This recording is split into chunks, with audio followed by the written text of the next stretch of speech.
सध्या महानगरपालिका निवडणुकीची रणधुमाळी आपल्याला पाहायला मिळते। येत्या 15 जानेवारीला मतदान होणार आहे आणि त्यानुसारच प्रत्येक पक्षातील उमेदवारांचे प्रचार हे सुरू आहेत। प्रत्येक जणच आपली एक शक्ती प्रदर्शित करत या निवडणूक रणांगणामध्ये उतरला आहे। त्याच पद्धतीने प्रभाग क्रमांक 11D मध्ये कुणाल उर्फ कुमार शिंदे हे आपली निवडणूक लढवत आहेत। आज ते आपल्यासोबत आहेत, त्यांच्याकडून जाणून घेऊया। नमस्कार सर। नमस्कार।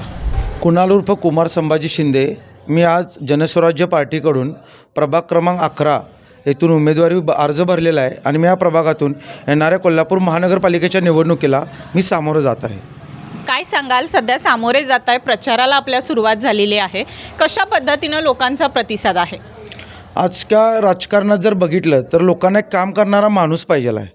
सध्या परिस्थितीला जर बघितलं तर आजच्या राजकीय परिस्थितीमध्ये जे काही वातावरण निर्मिती झालेलं आहे तर त्याच्या अनुषंगानुसार त्यांचा विचार न करता एक काम करणारा कॅन्डिडेट, लोकांच्यामध्ये मिसळणारा कॅन्डिडेट आणि बंगल्यामध्ये न राहता सर्वसामान्यांच्या जनतेमध्ये राहणारा असा एक मी उमेदवार आहे। 24 तास मी लोकांसाठी अवेलेबल असतो, त्यामुळं लोकांना माझ्याकडे जी कामं घेऊन येतात त्यांना मी न्याय देण्याचा प्रयत्न केलेला आहे आणि लहानांपासून मोठ्यांपर्यंत, मग लहान मोठे माझे बांधव असतील, माझ्या माता बंधू भगिनी असतील, यांच्या आशीर्वादानं, ज्येष्ठांच्या आशीर्वादानं मी या निवडणुकीला सामोरं जातो आहे। याआधी आम्ही अनेक वेळेला पाहिलं आहे, आपण शिवसेनेतून आपली प्रत्येक वेळेला आपलं कार्य केल्याचं आम्हाला जाणवलेलं आहे, पण आज आपण जनसुराज्याची फीत आपल्या गळ्यामध्ये घातल्याचं जाणवतं आहे। काय कारण आहे की आपण या पक्षामध्ये सध्या आलेले आहात? खरं तर हा प्रश्न मला अनेकदा मीडियामधून विचारण्यात आला। आज तुम्ही मला तो प्रश्न विचारला, ह्याचं उत्तर मलाच नाही सापडलेलं।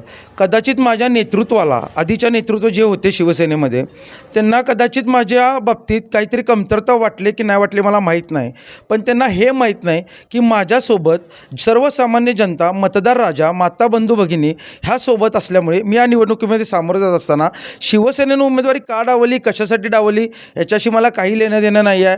त्यांनी कुठंतरी त्यांचा अभ्यास कमी आहे पक्षाचा, किंवा पक्षाच्या त्यांच्यामध्ये काहीतरी अडचणी असतील, संभ्रमावस्था असेल म्हणून त्यांनी मला डावलं असेल, किंबहुना काही इतर जे पक्ष आहेत त्यांना बाय देण्यासाठी कदाचित मला डावलं असेल। ही माझी सक्षम भूमिका आहे।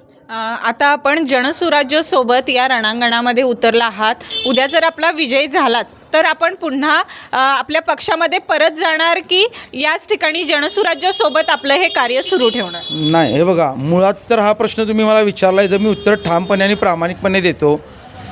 ज्यावेळी मी 2009 पासून विद्यार्थी दशकातनं माझ्या जीवनाची सुरुवात केली, त्यावेळी मी शिवसेनेच्या माध्यमातून, युवा सेनेच्या माध्यमातून आणि विद्यार्थी दशक ABVPच्या माध्यमातून काम केलं। आजपर्यंत मी शिवसेनेशी एकनिष्ठ होतो।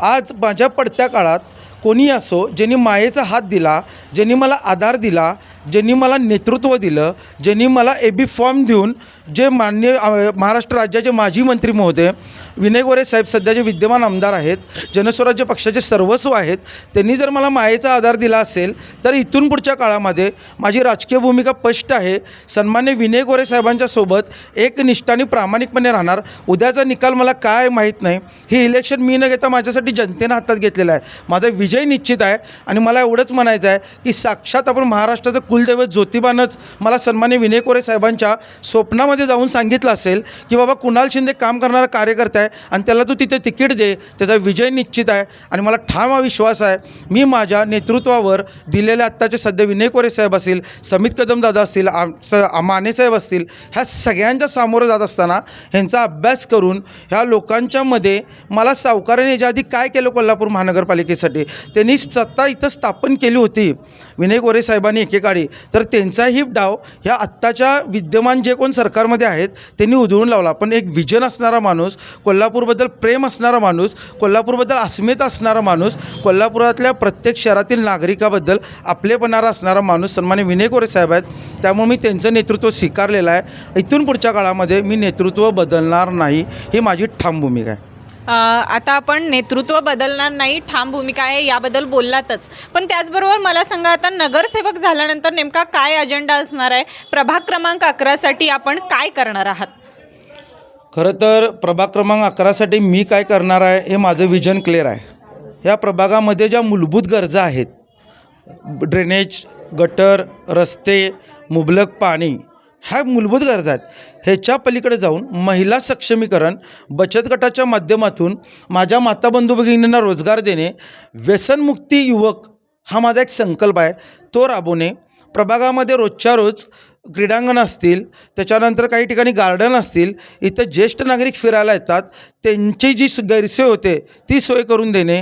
रोजच्या रोज कचरा उठा असेल, आणि आता सगळ्यात भिडलेला प्रश्न आहे, प्रभाग क्रमांक 11मध्येच नाही तर पूर्ण शहराला आणि जिल्ह्याला मोकाट जनावरे ह्याच्यावर आवळ घालण्याचा माझा एक नेमका प्रयत्न आहे. माझा प्रभाग, माझी जबाबदारी, हे माझं विजन आहे, म्हणून मी या माध्यमातून सामोरं जातो आहे. त्याचबरोबर आता या मतदार राजाला काय आवाहन कराल? मतदार राजाला एवढंच आव्हान करीन, आज मी एका सर्वसामान्य कुटुंबातला कार्यकर्ता आहे. कुठलंही पद आणि सत्ता नसताना मी आज प्रभागामध्ये साधारण 1.5 ते पावणे 2 कोटी रुपयाची कामं केलेली आहेत ह्या वर्ष 2 वर्षामध्ये विविध लोकप्रतिनिधींच्या माध्यमातून. आणि 2009पासून आजपर्यंत जर बघितलं तर प्रत्येक नागरिकाला मी न्याय द्यायचा प्रयत्न केलेला आहे, आणि माझ्यासारख्या सामान्य कुटुंबाच्या मागं आज ते राहणार याची मला खात्री आहे. मतदार राजाला मला आव्हान हेच करायचं आहे की धनदांडग्यांच्या विरोधात मी लढतो आहे. माझ्या मागं कुठली राजकीय पार्श्वभूमी नाही आहे. जर माझे वडील आज आमदार, खासदार, मंत्री असते तर मी ज्या पक्षात काम करायचो त्या पक्षाने मला तिकीट दिलं असतं, पण सावकार साहेबांनी मला दिल्याबद्दल मी त्यांचा आभार मानून मतदार राजाला मी एवढंच सांगेन की तुम्ही माझ्या पाठीशी राहा, आणि तुमच्या ज्या काही समस्या आहेत मी तुमच्या जाणून घेऊन तुमचे प्रश्न मी सोडवण्याचा नक्कीच महापालिकेत जाऊन निर्धार केलेला आहे, आणि मी प्रत्येकाला इथं न्याय द्यायचं काम केलेलं आहे. जरी पक्षाने डावललं असलं तरी ज्यांनी हात दिला त्या पक्षाशी मी एकनिष्ठ राहीन आणि जनतेच्या सेवेसाठी कायम राहील, असं प्रभाग क्रमांक 11मधील कुणाल शिंदे यांनी या उमेदवाराने आपलं मत मांडलं आहे. TV नेक्स्ट मराठीसाठी मी ऐश्वर्या पाटील, सोबत तुषार पाटील.